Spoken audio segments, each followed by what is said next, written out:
Oi pessoal, eu sou a Stephanie e no vídeo de hoje eu trouxe uma revisãozinha de sintaxe para vocês ver se vocês estão aí preparados para o Enem.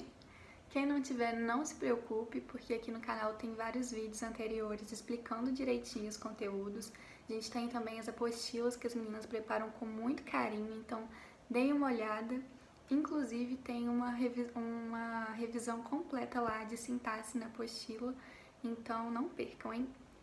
Vamos começar aqui o nosso vídeo fazendo uma análise dos termos da oração em uma manchete da UOL que fala sobre o assassinato que ocorreu recentemente do João Alberto, né, um homem negro que foi assassinado no Carrefour.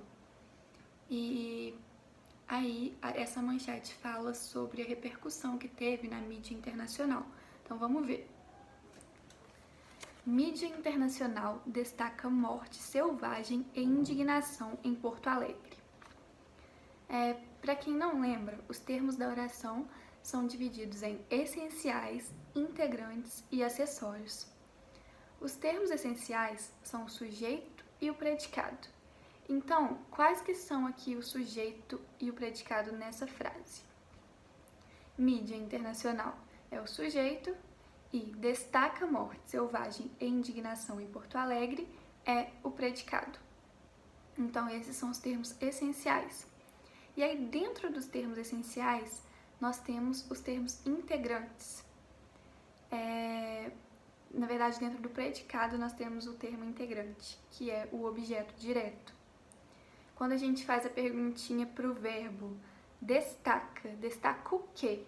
Aí a gente tem a resposta, morte selvagem e indignação. Morte selvagem e indignação é o objeto direto, que é um termo integrante. E aí, também, dentro dos termos essenciais e dos termos integrantes, nós temos os termos acessórios, que são aqueles que são dispensáveis para a estrutura da frase. Eles agregam muito no sentido, mas para a estrutura eles são dispensáveis.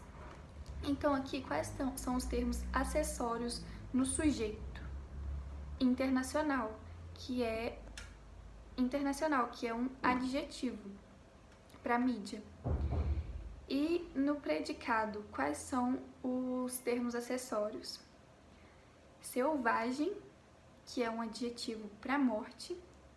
E temos aqui em Porto Alegre, que é um adjunto adverbial de lugar, que é também um termo dispensável.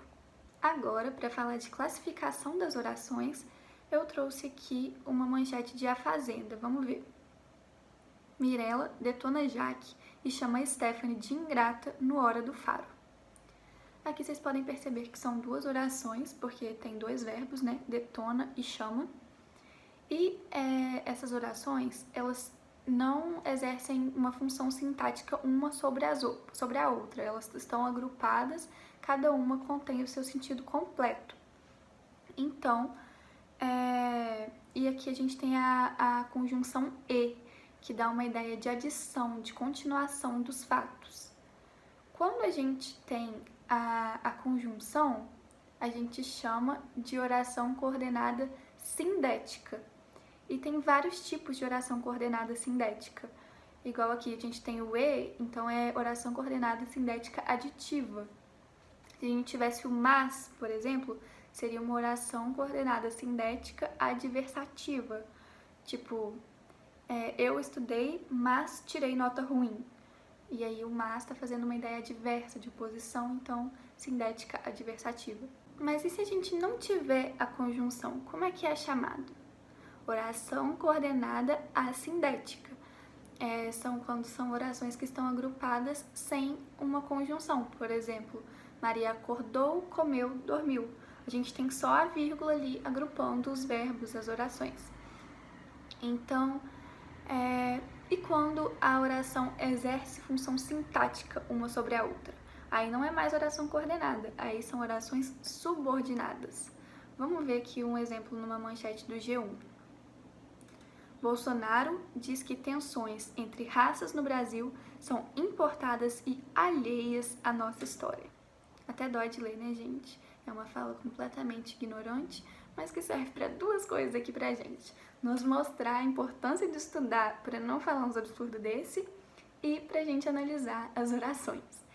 Então aqui nós temos uma oração subordinada. Por quê? Uma está exercendo função sintática sobre a outra. A oração principal é Bolsonaro diz. E a oração subordinada é que tensões entre raças no Brasil são importadas e alheias à nossa história. Quando a gente fala Bolsonaro diz, a gente pergunta, diz o quê? E aí a resposta, que tensões entre raças, fazem o papel de objeto, e no caso, objeto direto. Então, quando faz papel de objeto direto, é chamado de oração subordinada objetiva direta. Por exemplo, na frase Pedro fez bagunça. Quando a gente fala Pedro fez, a gente pergunta, fez o quê? Bagunça. Bagunça é o objeto direto. Aqui é a mesma coisa. Bolsonaro diz o quê? Que tensões entre raças. Então, só que em vez de ser uma simples palavra, é uma oração inteira fazendo o papel de objeto direto. Entenderam? Existem vários tipos de orações subordinadas que fazem papel de objeto direto, objeto indireto, sujeito, complemento, aposto. Então, dê uma olhada nas classificações. Mesma coisa para as orações coordenadas sindéticas. Tem várias funções. Então, espero ter ajudado um pouquinho, ter dado uma relembrada. E é isso, até o próximo vídeo, pessoal.